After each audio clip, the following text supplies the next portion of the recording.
Hi students, today English secondary vocational.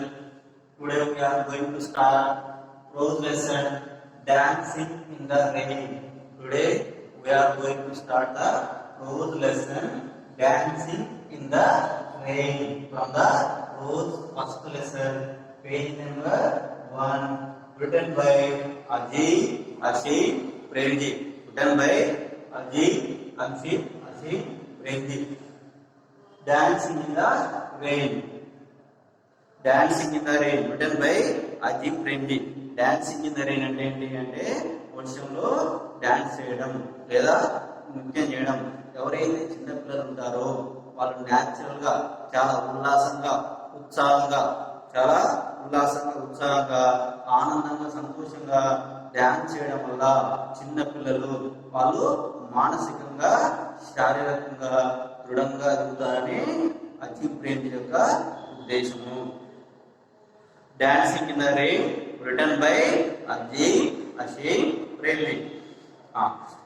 First pre-reading. Have you ever seen children work in factories, fields or shops? If yes, how do you feel when you see children of your age not coming to school but working instead in difficult conditions? Have you ever seen children working in factories, fields or shops? మీరు ఎప్పుడైనా చిన్న పిల్లలు ఫ్యాక్టరీలో కానీ కంపెనీలో కానీ వ్యవసాయ క్షేత్రాల్లో కానీ షాపులో కానీ పని చేయడం చూశారా? అంటే చైల్డ్ లేబర్స్ చూశారా? బాల కార్మికులని మీరు ఎప్పుడైనా చూశారా? Have you ever seen children in factory working in factories, fields or shops? మీరు ఎప్పుడైనా బాల కార్మికులని ఫ్యాక్టరీలో కానీ కంపెనీలో కానీ వ్యవసాయ క్షేత్రంలో కానీ షాపులలో పనిచేసే బాల కార్మికులను చూశారా? ఇఫ్ ఎస్, ఒకవేళ చూసినట్లయితే హౌ డు యూ ఫీల్, నువ్వు ఎలా ఫీల్ అవుతావు? ఎవరిని చూసి? బాల కార్మికులు, చైల్డ్ లేబర్స్ చూసి నువ్వు ఎలా ఫీల్ అవుతావు? When you see children of your age not coming to school but working instead in difficult conditions. If yes, how do you feel, నువ్వు ఎలా వాళ్ళని చూడగా నువ్వు ఎలా ఫీల్ అవుతావు? నీతోటి వ్యక్తులు, నీతోటి పిల్లలు నీతోటి స్కూల్కు రాకుండా కంపెనీలలో, ఫ్యాక్టరీలలో, షాపులలో, వ్యవసాయ క్షేత్రంలో ఎన్ని క్లిష్ట పరిస్థితుల్లో పనిచేయడానికి చూసి నువ్వు ఎలా ఫీల్ అవుతావు? If yes, how do you feel when you see children of your age not coming to school but working instead, అంటే బదులుగా ఇన్ డిఫికల్ట్ కండిషన్, నీతో పాటు స్కూల్కు రావడానికి బదులుగా క్లిష్ట పరిస్థితుల్లో కంపెనీలలో, ఫ్యాక్టరీలలో, వ్యవసాయ క్షేత్రాలలో, షాపులలో పనిచేసే బాల కార్మికులను చూసి నువ్వు ఏ విధంగా ఫీల్ అవుతావు? What about the work load on school going children to? In some ways their condition is really no different from that of child laborers. What about the workload on school going children to? ఇప్పుడు school కి వెళ్తున్న పిల్లల యొక్క work load ఎలా ఉంది? What about work load on school going children to? School కి వెళ్తున్న పిల్లల యొక్క వర్క్ లోడ్ కూడా ఎలా ఉంది? In some ways their condition is really no different from that of child laborers. ఇప్పుడు స్కూల్కి వెళ్తున్న చిన్న పిల్లలకి అదే విధంగా చైల్డ్ లేబర్స్ కి ఎలాంటి తేడా లేదు.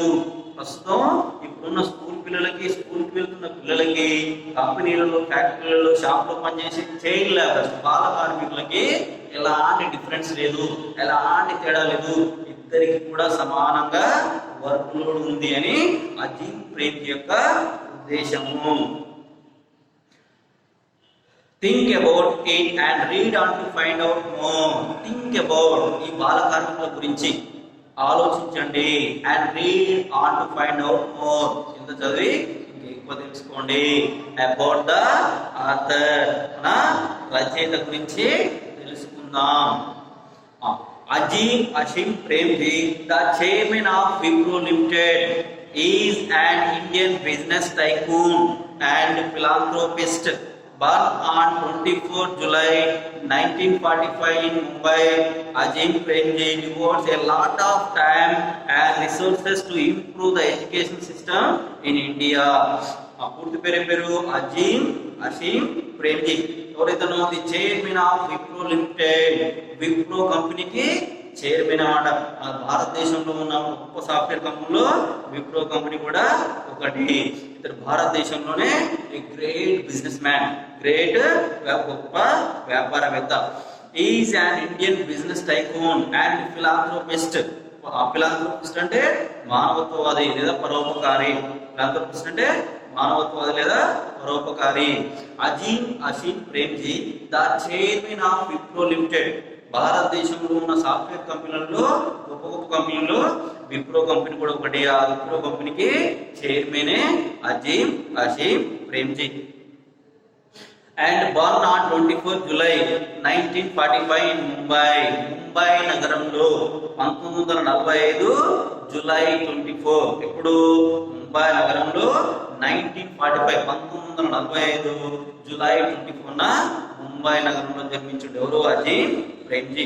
Azeem Premji devotes a lot of time resources to improve the education system in India. Azim Premji devotes అంటే కేటాయించడం. ఏ లాట్ ఆఫ్ టైం, ఎక్కువ సమయం దేనికి కేటాయించేవాడు? Resources to improve the education system in India. భారతదేశంలో ఉన్న విద్యా వ్యవస్థని బలోపేతం చేయడానికి ఎక్కువ సమయం కేటాయించేవాడు. Azim Premji devotes a lot of time, చాలా సమయం, అండ్ రిసోర్సెస్ అంటే మౌలిక వసతులు, to improve the education system in India. భారతదేశంలో ఉన్న విద్యా వ్యవస్థలో ఉన్న మౌలిక వసతుల్ని ఇంప్రూవ్ చేయడానికే తన జీవితంలో ఎక్కువ సమయాన్ని కేటాయించేవాడు. The Azim Premji foundation, the Azim Premji university works in the direction. And the Azim Premji foundation, the Azim Premji university, Azim Premji యొక్క foundation and Azim Premji university కూడా వర్క్ ఇన్ ద డైరెక్షన్, ఆ కోణంలో పనిచేసేది. ఏ కోణంలో?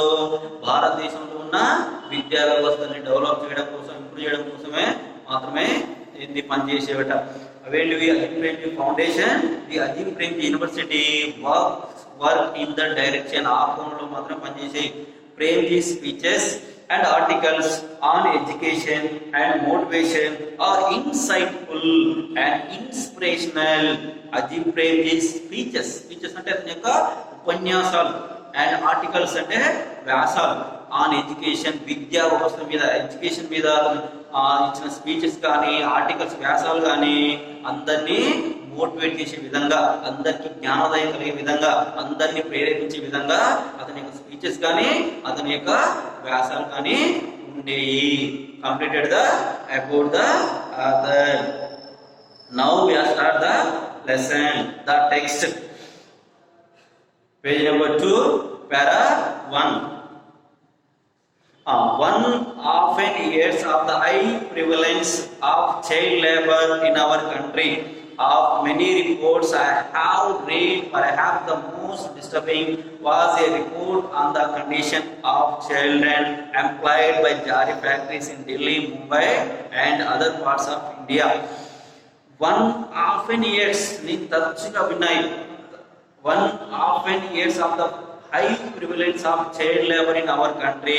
భారతదేశం లాంటి అభివృద్ధి చెందుతున్న దేశంలో ఏంటి? బాల కార్మిక వ్యవస్థ అనేది తీవ్ర స్థాయిలో ఉంది. హై ప్రివిలెన్స్ అంటే ఎక్కువ శాతం ఉంది. వన్ ఆఫెన్ ఇయర్స్, చాలా సార్లు విన్నాను. Of the high prevalence of child labour in our country, of the many reports. నేను చాలా రిపోర్ట్ చూశాను. ఆ రిపోర్ట్ లో కూడా ఏముంది అంటే, భారతదేశంలో ఈ బాల కార్మికులు, ఎవరు బాల కార్మికులు, చైల్డ్ లేబర్స్ అనే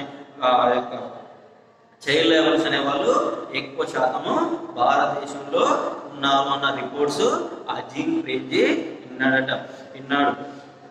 I have read, perhaps the most disturbing was report on the condition of children employed by Jari factories in Delhi, Mumbai and other parts of India.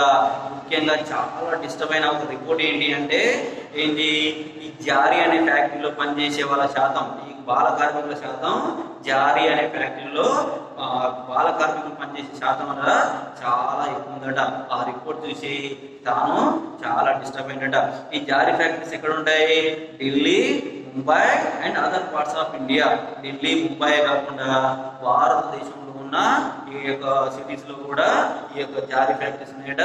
ఈ జారీ ఫ్యాక్టరీలో ఎక్కువ శాతం, ఎక్కువ పర్సెంటేజ్ ఈ చైల్డ్ లేబర్స్ మాత్రమే పనిచేసేవారట. Other parts of India. It grieves me to imagine children expose to such ఇన్హ్యూమనిటీ.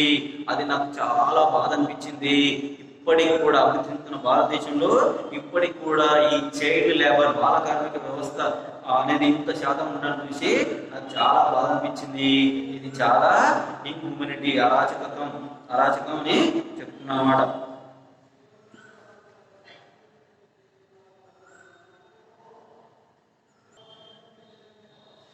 Second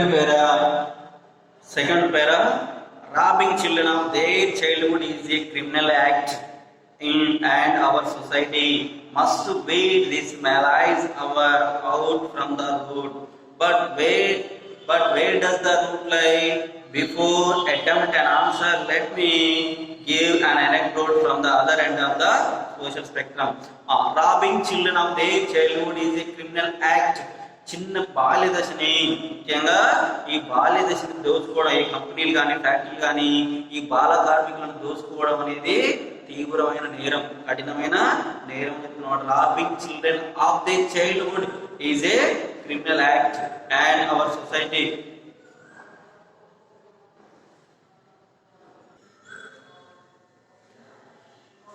robbing children of their childhood is a criminal act and our society must weed this malice out from the root. ముఖ్యంగా robbing children, robbing అంటే దోచుకోవడం, చిన్నపిల్లల యొక్క బాల్యాన్ని దోచుకోవడం అనేది తీవ్రమైన నేరం, కఠినమైన నేరం.